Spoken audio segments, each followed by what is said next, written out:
Is Kimi Antonelli actually the chosen one? Will Max Verstappen retire before Miami? And, are these regulations like ruining racing? We're going to cover all of this in this episode of the Flat Out F1 podcast. As always, I'm your co-host, Edward, and this is my co-host, DJ. And we're going to get to the bottom of it. There are two big things, I suppose. Yes. One of them being the Saudi Grand Prix and the Bahrain Grand Prix are off the calendar. Yep. I don't believe they're going to be replaced with any new races. So they're just straight up canceled. Which no is replacement wild. to fill in. Yeah, wild. It sucks, but it makes sense to do that. You can't you can't have cars racing over there, or even just like so many people flying in for that event. Yeah. Not right now. Yeah, but I do think there is kind of an upside to that. Obviously, it sucks for us being fans, not being able to watch them go racing. But I mean, there's teams that, well, I think every team needs the time right now to have a month to get on for the drivers to get on the sim, the engineers to do what they do. And yeah, there's just a lot of, especially right now after the race that just happened, I feel like even Mercedes is going to be looking at so much data to be like, how can we get as good as they are? They're going to be saying, how can we get better? Because they, believe it or not, folks, they can get better. They can, which is crazy. Oh, and they will. Yeah. So that's one. Another huge thing is that the whole kind of like the coach, the principal of Audi, the F1 team, Jonathan Wheatley, he left. The article said for personal reasons. Yeah, I've heard that Audi's based in Switzerland. He didn't want to be in Switzerland. He wanted to be back in the UK with his family, or I guess Great Britain. I don't know where his family lives, but I'm like, I don't know. But there has been a lot of speculation that he goes and is a boss for Aston Martin. Because Adrian Newey, he's kind of the interim. He's calling himself the interim. Let me just give some context to Adrian Newey. If you don't know who Adrian Newey is, he's like Leonardo da Vinci of race cars. Okay, he's like an artist. He creates the most like insane race cars aerodynamically. So he's designing the look of the car. And there's a lot of performance that comes from that design. The kicker here is that he's on a team, Aston Martin. They made him the team principal who like runs the whole team. He's always only been the technical guy. In the background. Exactly. And it was that interim language wasn't used when he was first made team principal. They just made him team principal. And everyone was like, is this the best move? I don't know, whatever. And now he's stepping down as team principal. And that's how the Jonathan Wheatley stuff came out, was like, he was stepping down. Adrian Newey was stepping down as team principal for Aston Martin. And at the same time, the rumors were floating around that Aston Martin was trying to get Jonathan Wheatley from Audi. Yeah. Then Jonathan Wheatley steps down from Audi for personal reasons. And it's like, I also heard Jonathan Wheatley basically gets a year of pay after leaving. Crazy. That's unreal, dude. Good for him. Yeah. Wow. But I interrupted you. You got to have that context. No, Adrian Newey has developed cars that win championships. And so Aston Martin found a good guy in Adrian Newey, but he's really kind of had his hands tied behind his back doing this whole principal thing, team principal for Aston Martin. And he's not able to really kind of dial in and hone his skills on what he really wants to do. So yeah, a lot of people were saying Wheatley goes to Aston, who knows? Probably won't happen. The owner, the CEO of the Aston Martin team, which is Lance Stroll, one of the drivers, his dad, his name's Lawrence, he came out with a statement saying that it was pretty much just sheer coincidence, all this stuff happening. They didn't have any type of talks with Wheatley.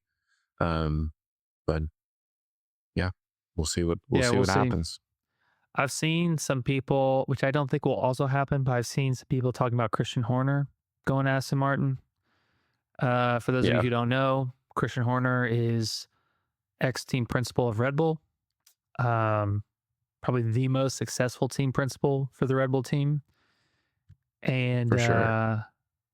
Also had a lot of, I'll say, controversy. Yeah. From his time at Red Bull. So he left or was outed. There was some kind of a little bit of an internal civil war at Red Bull.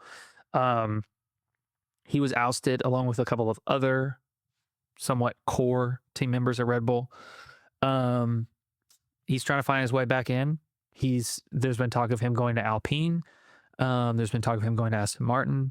Very little talk of him going to Aston Martin. I don't buy it, but it's possible. I think his next team, he wants to actually have a stake in the team, similar to like how Toto Wolff does in Mercedes. So I think he's looking for the right opportunity to do that. I do think he'll be welcomed back in, regardless of the alleged controversies waged against him. I think that the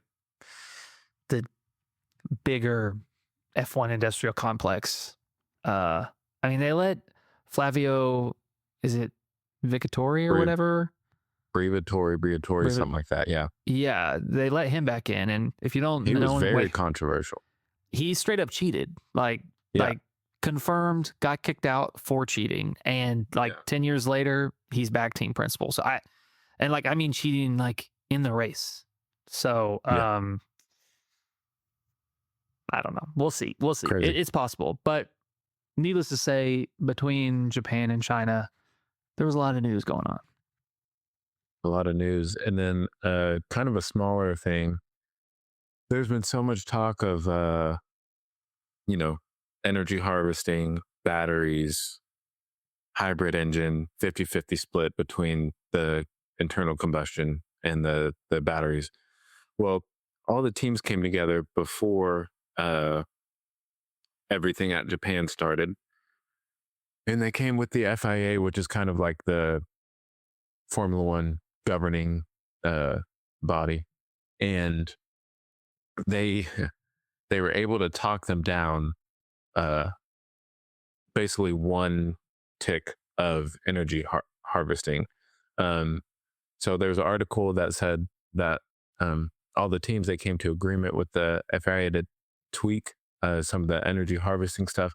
And then it says they changed, I think it's joules or something. Yeah, gigajoules. I heard someone say that this weekend. I was like, what, dude? Yeah, gigajoules. They went, there's a huge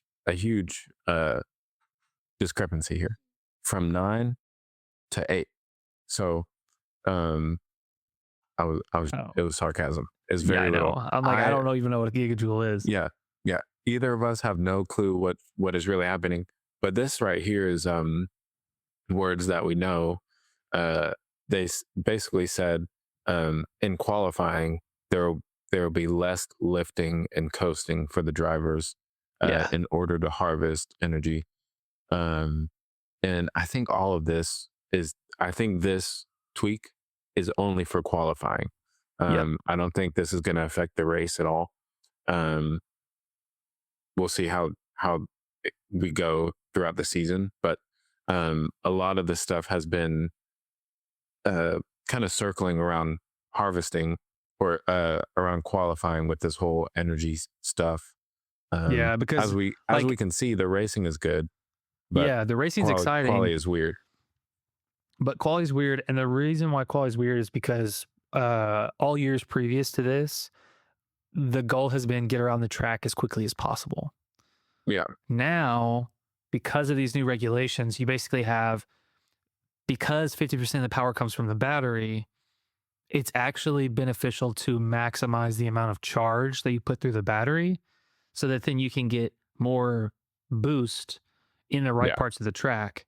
So if you think about it, like previously the goal was 100% of the track go as quickly as possible through it. That doesn't mean like the top speed. It just means like the faster I can take this turn to have a better exit, to go quicker on the straight, whatever. Like there's a lot of driving dynamics there.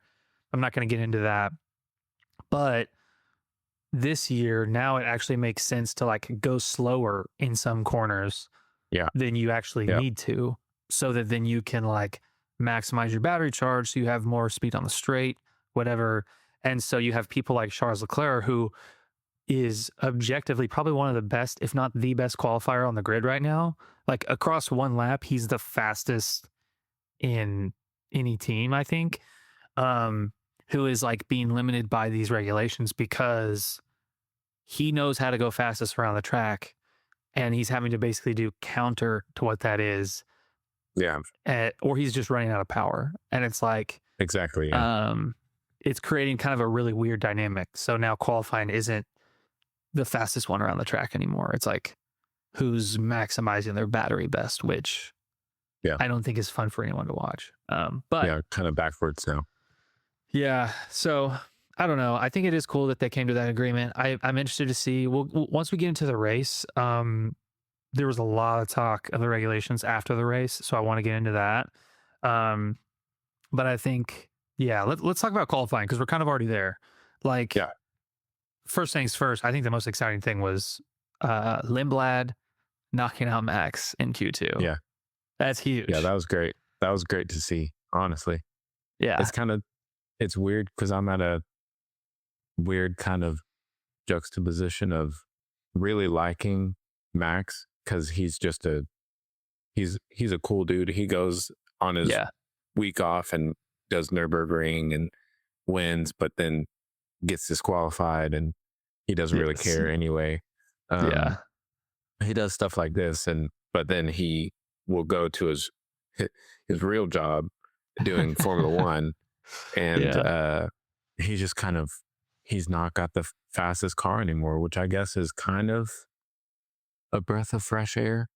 Coming off of like a big dominant time for him, but at the same time, I mean, I do want to see him do good because he's one of the best on the grid for sure, if not the best racing driver. So it is crazy that a rookie on Racing Bulls, which is kind of like the B team of Red Bull, knocked him out of qualifying. Yeah, I know. It's kind of interesting because, like, I would never, I guess, because, like, the way that Racing Bulls is presented is, they're the B team, right?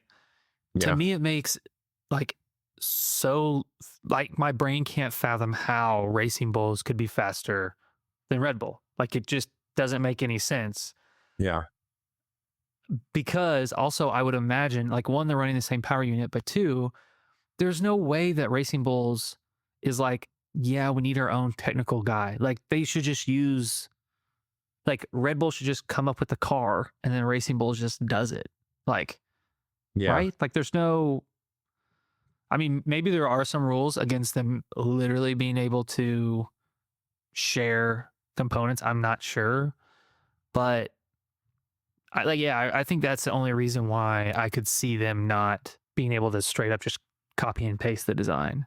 But it's just crazy. And then it's a rookie. Like, it's not even Liam Lawson. It's a rookie putting Verstappen out in Q2.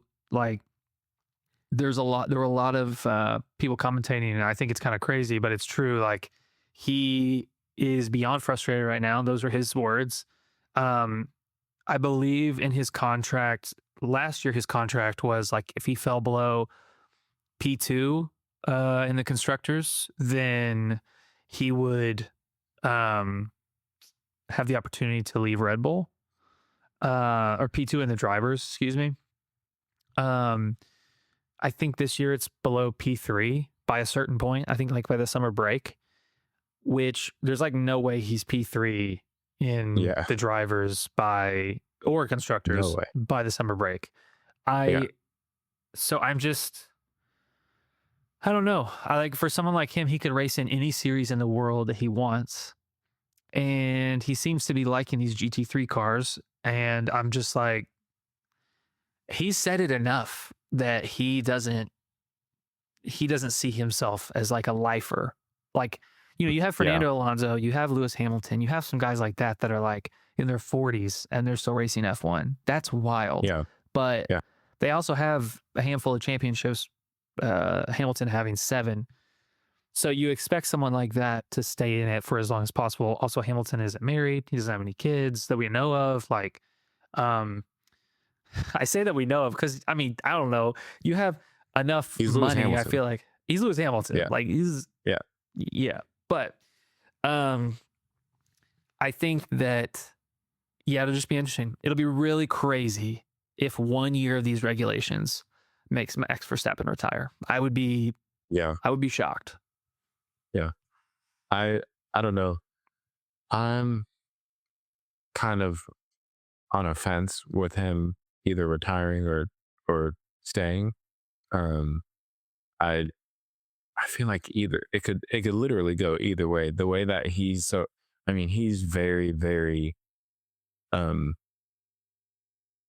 plain and like blunt about how he does not like these cars, like the regulations and all the changes in this energy harvesting. And he straight up called it not real racing in the first race. After the first race, I think he even went, maybe this is a quote from him, I'm pretty sure, but he might have even said that if you like these cars and you like this racing, then you don't like real Formula One. He said something along the lines of that. Yeah. And I just think those are big words from a guy who's like a 4-time champion. Like, he obviously, this guy knows what he's talking about. And yes, he knows what he likes, of course, and he has preferences and opinions. But I think it's crazy that this one guy is kind of the thorn in FIA and Formula One side right now. I know it's wild. And I also think it's interesting. You know, I'm curious how this all works and how we get here, knowing that these were going to be the regulations from the start. Like, these 2026 regulations have been being talked about for the last 2 years. And I know there's probably an element of finalization that happens and teams are fighting for it to go their way or whatever. But like, you knew it was going to be a 50-50 split. Like, you knew that the battery was going to play a bigger role. You know, you knew that they were going to have the active aero. Like, there's things that the teams would have known. And I'm just curious, like, is it simply because drivers don't have the bandwidth or the time to sink their teeth into the regulations before the previous season is over? Maybe that's the case. Yeah. But I just think there's so many people at these teams. I'm like, how do we not bring this up sooner? Like, how do we not realize through all the simulations and all the tech that's in F1 that qualifying was going to not be the fastest lap, but more the lap where the battery is used the best, like the best battery optimized lap. That's what quality is. Like, how do we not know that? I feel like they did. So it's very odd that all the drivers are having like such extreme reactions to this because these regulations have been in the works for so long. Yeah. To be fair, I guess Max was last year, like a contention for the title wasn't there at the beginning of the year, and he was just kind of coasting. But then the McLaren started being kind of crazy and silly, and then then Max was able to actually lock in. So I guess he just straight up did not have the bandwidth to be able to think far ahead into the next season, which is the season we're in now. And he was just trying his hardest to win his 5th title. So, I mean, you got to give give him benefit of the doubt that he's not thinking about it at all. Yeah. I definitely think so. I just imagine there's like got to be someone at one of the teams that like was like, hey, this is going to be an issue, or but I don't know. It's very interesting. I mean, I will say it's interesting how you can have Verstappen having just like such intense reactions to it, and then you have other people, which I mean, granted, a lot of the people that have good reactions to it are also doing well. Like you don't hear Kimi complaining at all. Back-to-back poles, like he doesn't care. You know what I mean? Which is insane, by the way. I was, if we cut back to our season F1 2026 season predictions, I could not have been more wrong. Like I thought George was gonna wipe the floor with Kimi. I genuinely did not think Kimi was going to go stupid like he is right now, but he's insane. Yeah, he's doing really well. I think one of the stats that was in the race, I think it was maybe it was for the person who gets to sit on poles, so like the person who wins qualifying, an Italian guy 2 times in a row. I think the last time that happened was in the 50s. Oh, bro, yes. In the 1950s, which is crazy. Dude. What's also crazy is like Ferrari's an Italian team. Like, how are they not like? You're telling me that they never like get Italian drivers? What are we doing? Yeah, I don't get it. But Kim, I mean, this is showing that Kimi is about it, and he's, I mean, this whole narrative of Toto kind of seeing this guy Kimi go up through the ranks and kind of plucking him out and being like, okay, I want this guy, like he's gonna be the next big thing. It's kind of coming true right now, which is pretty cool to see. Yeah, it's at wild. Only 19 years old. Yeah, it's insane. And now look, I think there's still time, right? We're 3 races in. He's done incredibly well, and he's leading the championship after 3 races. Everything is pointing towards McLaren getting better, Ferrari getting better. I don't think that Alpine or Red Bull are like in the running to be in those top 3 teams, to be the 4th of those top 3. Yeah. But these other teams are going to get better. Kimi's going to have more challenges, so we'll see, how that rookie kind of like, he's just a bit green when it comes to racing F1, so we'll see how that goes. But I think what I like most about it is how, like, George is such a polite Englishman, and he gets so pissed off when he's losing, especially to Kimi. Like, you can see it on his face. He's so upset. You can hear it in his voice. Yeah. Yes. And even it's on like, the team radios. Dude, yeah. And it's just like, dude, because I think he also thought, oh, I'm going to wipe the floor with this kid. Like, I'm going to dominate this year. I'm going to get my first world title. It's going to be insane. And now, it's like, I don't know. If Kimi's actually going to put up a fight like he is, we can see. And also, dude, Kimi, this is a crazy stat. I haven't seen anyone talk about this. Kimi only ran 15 laps in all of qualifying. And for context, George Russell ran 21 laps. The people that ran 15 laps didn't make it out of Q2. So, like, not only is he incredible and like absolutely crushing throughout qualifying, this is his 2nd week in a row to get pole, but he also is not even running as many laps, which means like he's not taking as many swings. He's not like, he's literally just going out there. They do their out lap, they do their fast lap or hot lap, and then they do a cool down, and that's it. And it's like, that's all he's doing. He's like going out, hitting it perfectly, and then coming back into the pits, which is crazy. Yeah. Good for him. I'm happy that he's honestly, I'm not the biggest fan of George. Me neither. Yeah.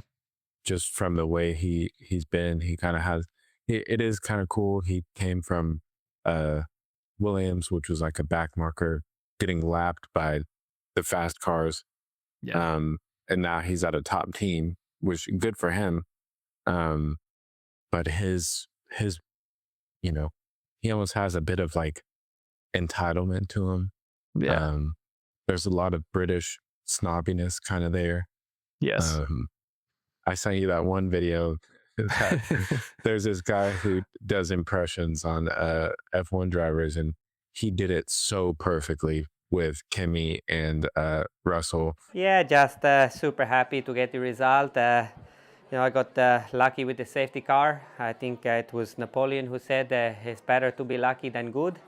So, and it's great when you can be both. So, cheers. Kimi, no alcohol. Toto is a 0.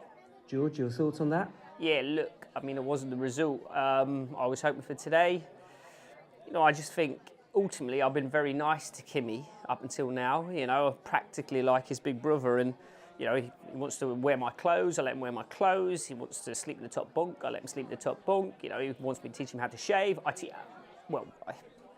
can't. I've never actually shaved. So, but look, I think it's getting a bit too close for comfort now. I think he possibly is Daddy's favourite as well now, isn't he? So, You mean Toto? yeah, Toto. Sorry, yeah. Toto, another win. What are your thoughts?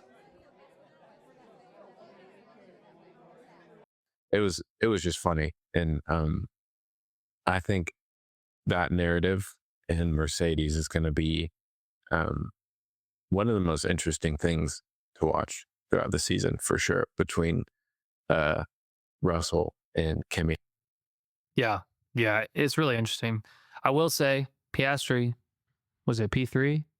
That's sick. Yeah, good, really good to see. Yeah.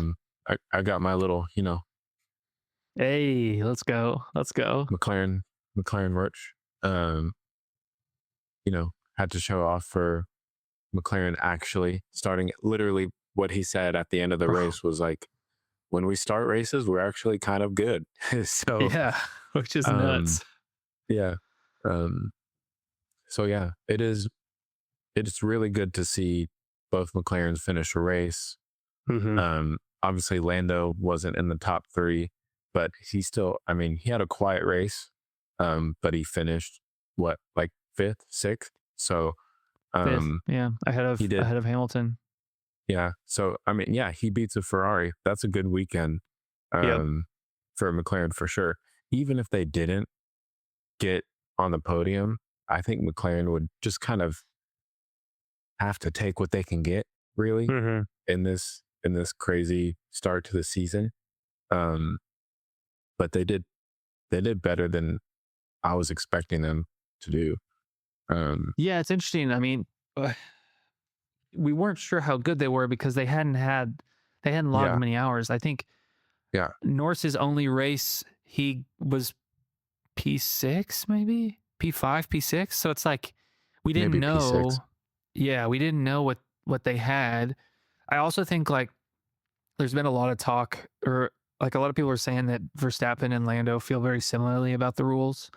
And so, I just wonder if like Lando to me is the type of guy, and I have no personal connection, obviously, but I'm like, he just won a world championship. He's got number 1 on his car. Yeah. And he hates the regulations.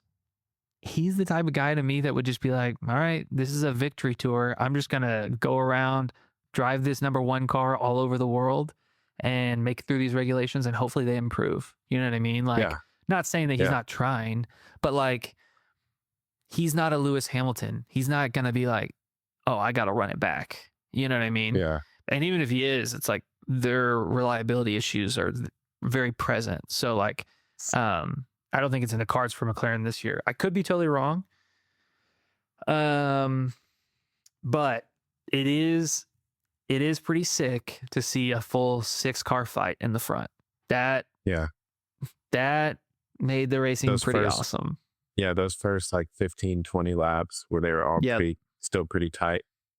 It was exciting to see. And I wrote this for the first time in a long time.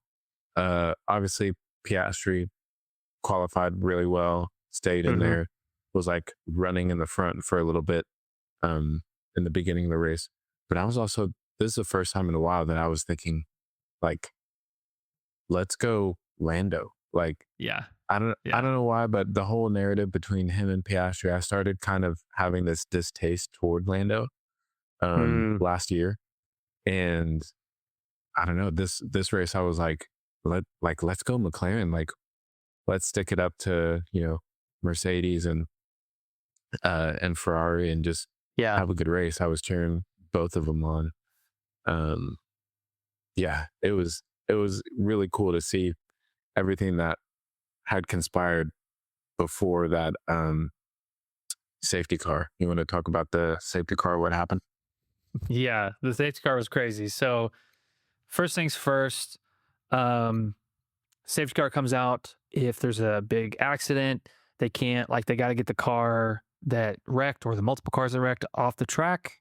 So they bring out another car that is like, it's not an F1 car. It's usually a Mercedes or an Aston Martin, but it's very fast and it drives around at a lower speed than the racing speed to keep all the cars from going too fast, especially if there's like big cranes on track and stuff. Like, if an F1 car was to run into a crane, which is essentially a brick wall, at racing speed, bad things happen. So yeah, Ollie Bearman, first of all, rough qualifying for him. He's heading down, I don't remember what exact turn it was, but he's coming into a turn, and Franco Colapinto's in front of him in an Alpine. Franco is harvesting, which means he's charging his battery. So he was slowing down. He's slowing down dramatically. Yeah. Ollie's coming up to him at least a 30-mile-per-hour difference, which would feel like, and this is the way it was described, it feels like one car is on a hot lap in qualifying, i.e. going as quickly as possible, and another car is on just an out lap, which is where they just get everything warmed up. Like, that's how crazy it looked. So Franco racing, or Colapinto, like, racing instincts, he sees a car coming in his rear view, doesn't realize the speed difference that's there, so he cuts in to defend, as you would as a racing driver. Because of the speed difference, Ollie Bearman can't stop to, like, not hit him. So he takes evasive action, swerves to the left. There was still room. Like, that's an interesting piece I haven't seen talked about, is like, there was still room on the track for Ollie to not fully go into the grass. But I think it's just like, because of the difference in speed and how quickly he had to react, Ollie ends up in the grass at full racing speed. Yeah. Going over 300 kph, which I think is probably has to be around 200 miles an hour. Exactly. Yeah. He, as you can imagine, like, F1 cars don't do well in the grass, so he loses complete traction. He ends up sliding across the track, narrowly missing Colapinto. Like, there was, he almost, if Colapinto had taken that turn quicker, Ollie could have hit Colapinto, and then we could have had some, like, really big issues. Thankfully, we did not. Yeah. But he slides straight across the track, through a gravel trap, into a barrier, into a wall, essentially. The barriers, so fast. The impact was about 56 Gs of force, which, the best way to put that is, like, you know that feeling when you're on a roller coaster, and it feels like it kind of, like, you go down a hill and it kind of, like, sinks your stomach down or, like, pulls you in certain ways. That's like single digit Gs being exerted on your body. So that extreme feeling, and that's a single digit versus 56 Gs, is unreal. Yeah. The only thing I think that I'll just say, the only thing that I think saves Bearman here is the fact that there's a barrier, and these Tech Pro barriers are like, they have cushion, so that they give when that impact hits them, which is genuinely life-saving in this scenario. Oh yeah. They brought up the whole 56 Gs thing, and so I went to ChatGPT to kind of, get a feel for what that actually means. And I was like, this guy in a F1 race, Ollie Bearman, he, hit a barrier a wall going very, very fast. And the guy said it was a 50 G-force impact. And chat said Bearman, he probably weighs roughly like 155 pounds. So if he hits a wall going however fast he was producing a 56 Gs, that's that's over, that's almost 8,000 pounds of force acting on his body, like in that one half second of him like boom going into the barrier. Which, by the way, for people listening, just go look up the clip and you can see just how crazy this was. He hit the wall going sideways, which means his body like just jolted that way. And it's about 8,000 pounds of force enacting on his body so quickly. And it's amazing that he got out of that car. And it was the first time in a while that I've seen someone get out of a car and they're visibly like hurt. Like he was limping, apart from people like Lance Stroll or Danny Ricciardo when they hurt their hand or something happens there with the steering wheel. This is the first time I've seen someone get out and he didn't look comfortable. He didn't look well. He literally went to one of the marshals and had to like be helped lower down to the ground so he can just not walk for a little bit. It was scary. Yeah, it's definitely scary. I think the risk here, you know, this is why a lot of like discussion has come up from like in regards to the rules, is because like if Colapinto isn't harvesting there's not that speed difference. Yeah, that crash doesn't happen. Right. Maybe it's possible there's still an accident because Ollie just sends it up the inside or something, like to kind of rookies or whatever, second year people, but it's not, the crash doesn't happen to the magnitude that it does. So I think, it's definitely scary. It brought out a safety car. And that changed the race completely. So at this point, this is where we get the most upset George Russell ever, which is because like, okay, George Russell comes in and you can't script this dude. He comes in at like, I don't know what lap it was, but the commentators literally go, wow, I can't believe they brought him in that early. Like, what would one more lap hurt? Like, just leave him out for an extra lap. The very next lap, the accident happens. The safety car comes out. His teammate, as well as Piastri and Hamilton, all get pit stops at a fraction of the time that it would take. Yeah. Like, just basically, I think we've talked about this in previous episodes, but when you take a pit stop at regular race speeds, all the other cars are going full speed around the track and you're stationary, or you're in the pit lane where there's a speed limit. So you lose a lot of time, usually around 20, 25 seconds. Yeah. When there's a pit stop, it cuts that usually in half because all the cars are going so much slower. And so that you literally get half off on the pit stop, essentially, time-wise. And the difference there is that for Kimi, Piastri, and Hamilton, none of them had pitted, but a lot of the other people around them had. So they were able to like basically pit and keep position almost. The only people that didn't pit that were around them was like Gasly and Verstappen, which they weren't in the lead race anyways, so it didn't really make a difference. It's really the reason why Kimi won this week. Like, I don't think... Yeah. I think Piastri's not keeping George behind if there's not this safety car. Like, this gave Kimi the win. What do you think? Yeah.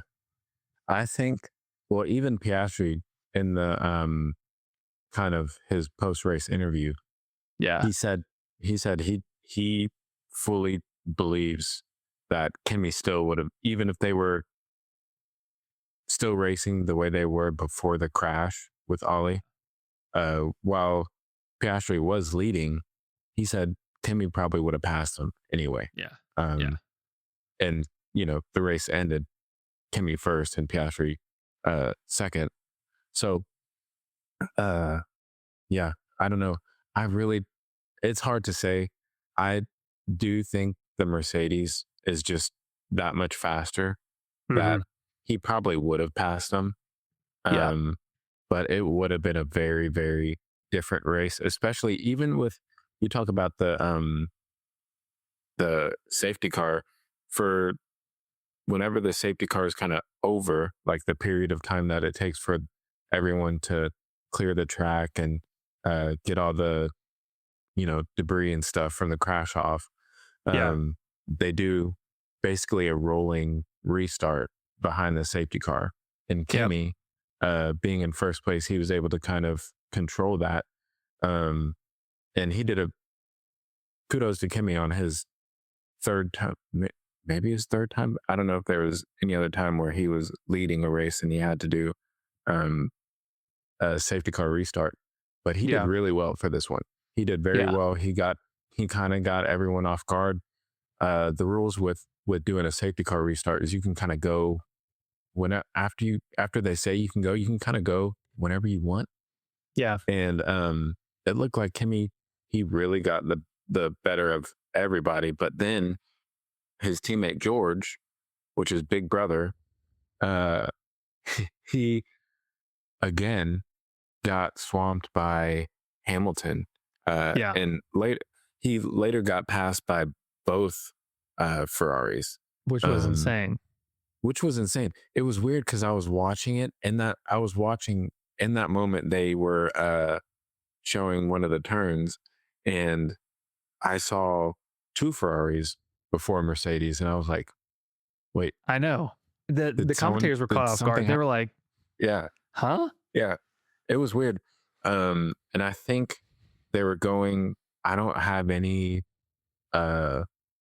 knowledge post-race of what happened with data or anything, but one of the commentators that we watch, he is like a former race driver for Formula One, so he knows a lot of this stuff. And he was saying probably a bit of like hardware on Russell's car that has to do with like energy harvesting or whatever, this or that, with batteries and stuff. Something must have gone wrong, because they went on a replay for it and it looked like he was slowing down way more than just for harvesting. Like it looked like his car was broken for a second, and then Hamilton was able to pass him, and now we have two Ferraris ahead of a Mercedes and Russell. And so it was weird. It was weird what happened, because he didn't retire after that curve. I think it was right at Spoon Curve, which is a really long kind of left-hand turn. It's almost two turns in one curve. And his car worked normally after that. It was really strange. It's very weird. I also think I am pretty surprised at the lack of racecraft from the Mercedes guys. And what I mean by that is, all right, they have the best team, I think. They have the best strategy. They have plenty of people around them that should explain, if you overtake going into the last corner, you don't get overtake mode. Like if you pass someone, you give them overtake, which means that they will pass you on the next straight, or at least in that next lap. All year, the Mercedes guys have been giving up this last corner. Like they've been just taking the last corner overtake. And most of it's because the other teams have to harvest more going into the front straight than the Mercedes cars do, I guess. So it's just like feels so natural for them to take that pass, but they can't make it stick, because then they actually are out of power and the other car like harvested way more. And it's just so funny to me, dude, because we keep Like, they keep getting passed by the other teams, like McLaren or Ferrari, particularly Ferrari. And the Ferrari guys know. They're like, I'm not passing into the last corner. Like, that's because that's where the detection is for overtake. And so, dude, I don't know. I just kept watching it. And I'm like, George, like, bro, what are you doing? Like, just give it a sec. Don't pass him in that corner. Charge a little bit more, and then pass him on the main straight or pass him on the back straight or whatever. Like, Yeah. I don't know. It's just really funny to me. I'm like, you guys, is no one explaining this idea to you guys or what? Yeah. They've been calling it like a game of yo-yo. It just keeps going back and forth. Yeah. And it is interesting. Yeah. This whole energy harvest era right now just has a lot of people talking about if it's like real racing or if this is all just artificial, because it is very interesting that countless times what you just explained happened countless times, even not just this race, in the past races before it this year. That's just been happening.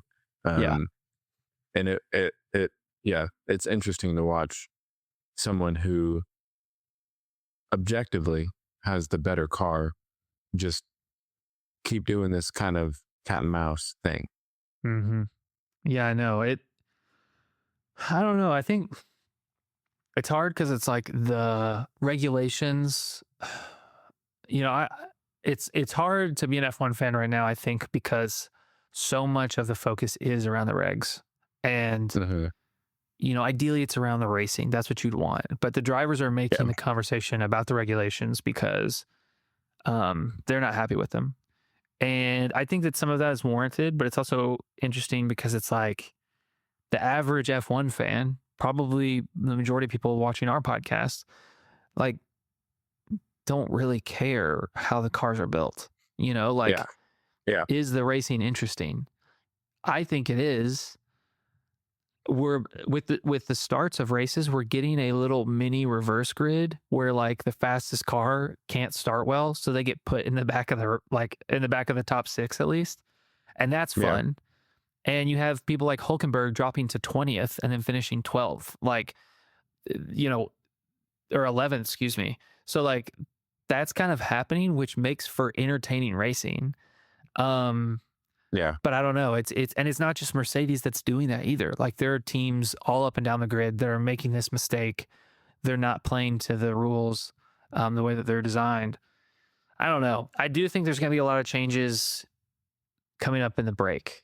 We don't have to get into it right now, but I'm just saying like it'll be interesting when we get to the Miami Grand Prix to see what rules have changed, what cars have improved. It could feel completely different. Yeah. But what else in the race happened that you were like stoked on or just whatever, like thought was funny? I thought as far as like the production of the race and like what they were showing, there was a lot of stuff obviously happening at the front of the race with the first 6 cars for Mercedes, McLaren, and Ferrari. So they kept that on the main broadcast like pretty much the whole time. There wasn't a lot of midfield shown or stuff the back happening showing. But there was so much time where they would show a little they call it like the picture-in-picture thing, where it just shows like a battle that's happening in the midfield or something like that. And I think just about every time they had the picture-in-picture video of another fight, it was Isaac Hadjar. And he was just being a menace throughout the entire race. He could not catch a break. He was always either getting chased very closely or always chasing somebody very closely. That's so funny. I would have loved to have him on the main broadcast so I can have a better view, a clear image of what was happening. But it was so often that Bro. the commentators would go back and say, "Oh, well, Isaac Hadjar, he's back in a battle, battling for 11th or That's 9th." insane. He was in that range pretty much the whole race, but it proved to be a very, very intense race for him. He, even in the post-race interview, he was saying he had his head down and he was like, "Man, it was just it was a long day. It was a long afternoon for him, Dude. and Do you watch? it's just crazy." You're watching on Apple TV, right? Mm-hmm. Do you watch live? Like, how often do you watch live? I didn't watch it live this time, but the I figured other out, 2 races I did. Have I told you this, that you can't do the picture-in-picture or like the multi-view unless it's live? Yeah, that is Which pretty it tough. kind of sucks. Yeah, it kind of sucks. Yeah. I'm like, especially because Apple TV is like the US broadcaster, Mhm. and they like said, oh, there's all these cool features, blah, blah, blah. But the majority of the races don't happen in a US time zone where you can actually like watch the race live, which means most people are watching the replay and they don't get access to multi-view or anything like that. Yeah. Like, I don't know. It's kind of pointless to me. Like, obviously, I'm going to try and watch the Miami Grand Prix live because I want to try multi-view. But like, for the instance you're talking about, you could totally throw Isaac Hadjar up there halfway through the race, have his onboard just on the whole time, which would be sick. Yeah. Yeah. I was able to watch the Australian Grand Prix live. Yeah. And I was able to use that and it was awesome. But yeah, this whole you just have to watch the main broadcast when it's the replay, which I'm glad that I'm getting to watch the race either way, but it would be nice to have more access, Yeah, I agree. How about a team being so bad that they're just having their own little race? Like freaking Aston Martin, dude. Yeah. Yeah. Lance Stroll's comment after the race, which is crazy. I don't know if he's given up on this whole demeanor of him hating life. Bro. But usually his post-race interviews are just like, yeah, like there's not much we can do. The pace just wasn't there this weekend. There's a lot of work that needs to be done. Bro. Yeah. He doesn't care. But this race, it was a little different. He actually kind of put a joke in his post-race interview and was kind of laughing about how him and Fernando, they have their own little Aston Martin championship. Yeah. Which I guess Lance is losing that championship right now. Lance is definitely losing. I think Fernando's the only one that's actually finished a race, and it's only been this race. Yeah. Which is just it's sad. absurd. It's crazy. But I thought it was very funny that he, like, on the record said, yeah, we have our own championship happening right now. 2-car championship at the back of the pack. Bro. Yeah. Speaking of back of the pack, do you know why Albon pitted 6 times? I didn't know he pitted 6 times. Like, I had heard someone say he pitted 5 times. I was like, I don't think that's true. But I'm looking at the results. He finished last or 20th because Lance and Ollie obviously retired. He pitted 6 times. That's wild. I did see in his post-race interview, he talked about how they had some pit stop practice, and he jokingly said that. But I did not. It was actual pit stop practice. They did 6 pit stops. That's crazy. He must have. I mean, Sainz finished 15th, and he was saying it was the hardest race. Like, he took everything out of the car he possibly could. Yeah. Golly. Brutal. It's hard to watch. Like, I think I kind of give Cadillac a pass. It's their first year. Like, those guys have actively talked about, and like Bottas on his podcast, he's talked about, like, the goal is to finish. The goal is to get data. And like, complete races. I think for teams that have been in for a while, I mean, like Williams, Aston Martin, like these are teams that should be top of the midfield with at least their approach and how they've been, the hype around them and their previous experience. Like it's even crazy that Audi is just doing so well when they're not a brand new team, but it's a brand new outfit of a team for sure. It is. And I think Audi's running their own engine. I don't think they have. Is that correct? They don't have. I think they're Ferrari. Oh, dude, I saw something that said that they were running their own engine. I could be wrong. The point is, Audi is doing great. There's these other teams that have far more experience, and they're not looking good. Yeah. Something that was said post race from Charles, and we've heard a little bit of his thoughts on this in the previous races, but he genuinely likes these race cars.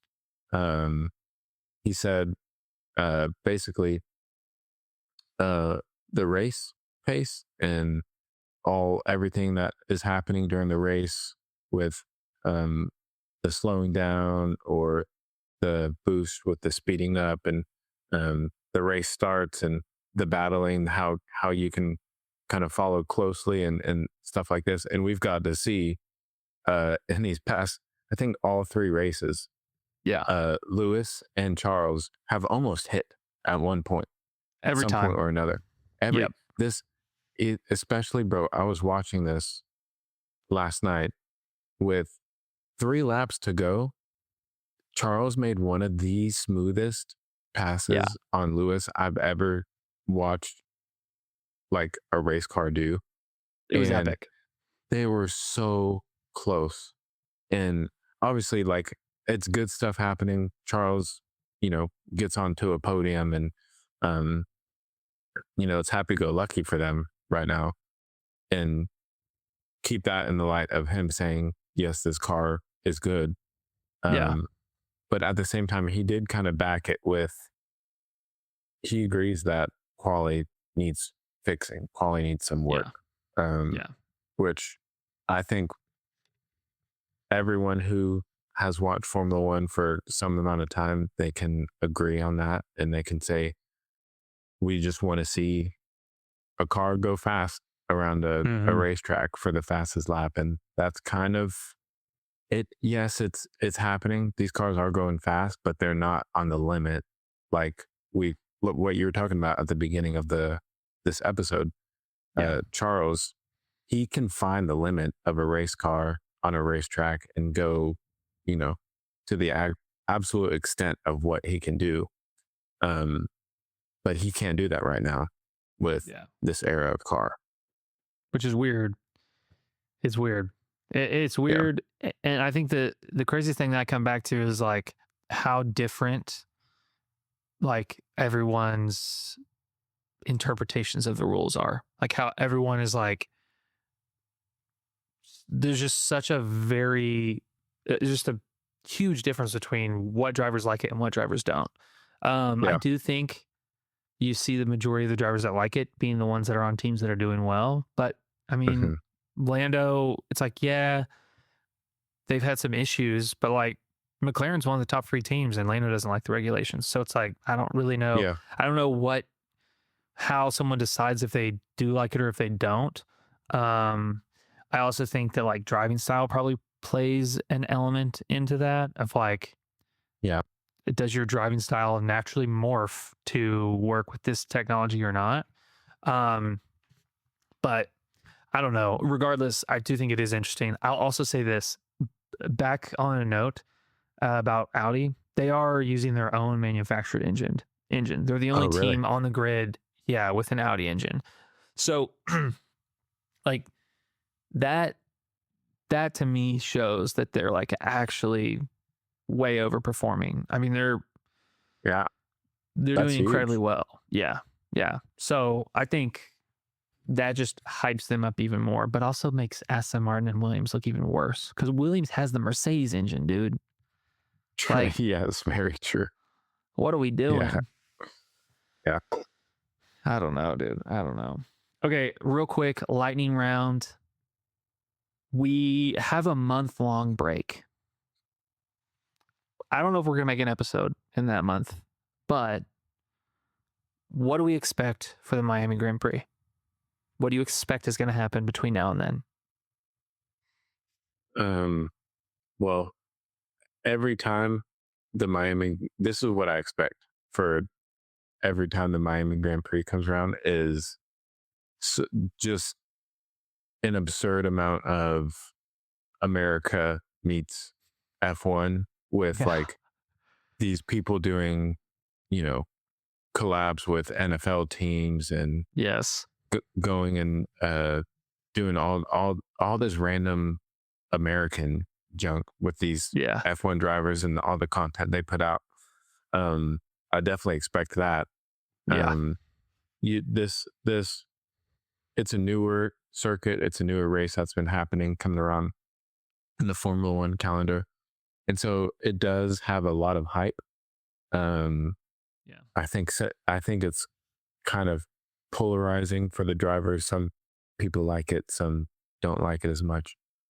But I do see the teams practicing and honing in, looking at some data, getting a lot of sim work done.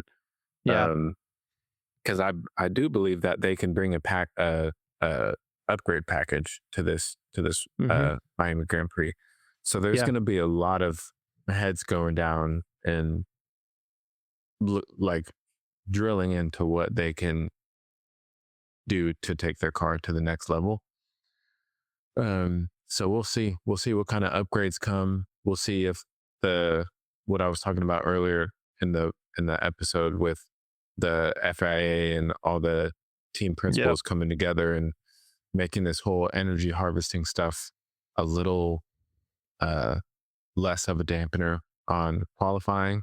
We'll see if that happens, if they can bring it, make it less gigajoules. That's what I see coming for sure. I definitely don't see imagine Max Verstappen retires this month before the Miami Grand Prix. Bro, there's no way. I think he'll finish out the year minimum, but dude, I'm thinking my prediction is Ferrari has a huge leap by Miami Grand Prix. There's a couple reasons. One, I don't know if they have gotten this confirmed yet, but there's a rule that states that if your power unit is not up to the level, or if there's a distance in performance that's enough where the racing is taking a hit, then the FIA will grant you additional development time on your power unit, which would allow you to get more performance, obviously. So that's the biggest difference between Ferrari and Mercedes right now, is they just don't have the power on the straights. Ferrari doesn't, but they're amazing in the corners. So in a world where that gets granted to Ferrari, they spend the next 30 days working on that, and they bring a new power unit or an upgraded power unit to Miami.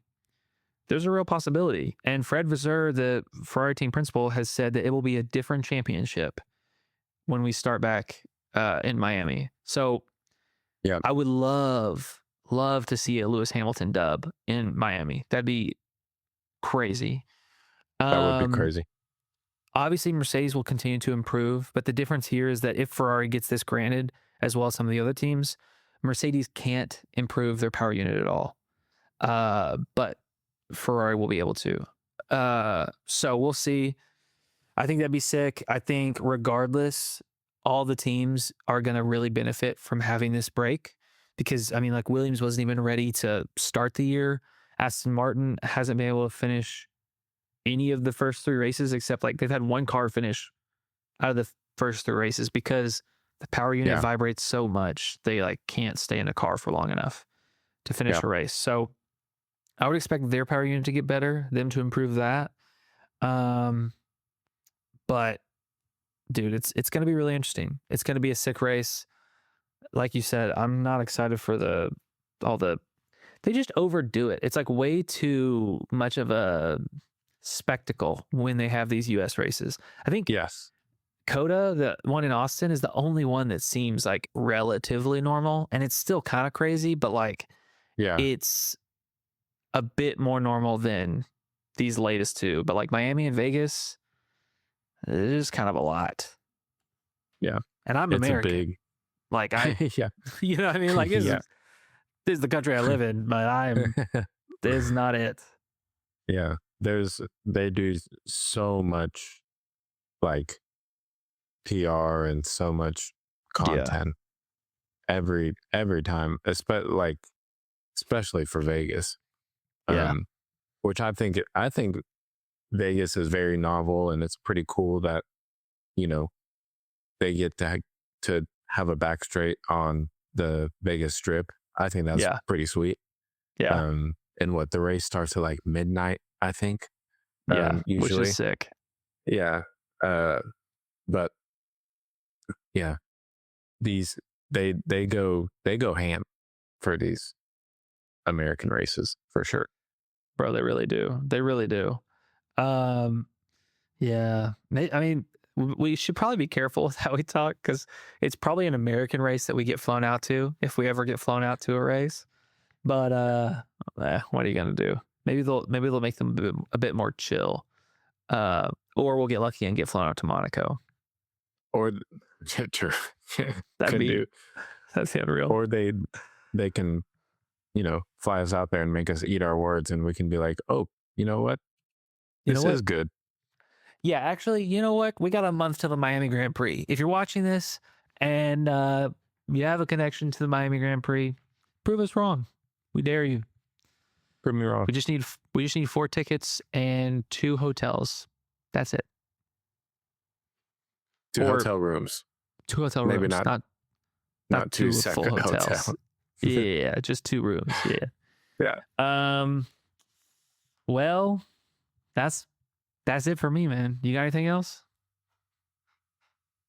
I don't got nothing else. Well, thanks for watching. If you made it this far, we would love it if you would like and subscribe to the YouTube channel, or if you're listening on audio, follow us, Spotify, Apple Podcasts, wherever you listen to your audio podcasts. As you may know or may not know, the whole goal of this podcast is for me and DJ and our wives to get flown out to an F1 race. Me and DJ were already talking F1 before we started the pod, and we're like, let's just record this and see if we can get flown out to a race, because we've never been to a race. So that's the goal of the pod. If you want to see us record a pod live, like and subscribe. And as always, blast us on social. And blast us on social. Yeah, we'll I don't know, see you guys in a month, which is crazy.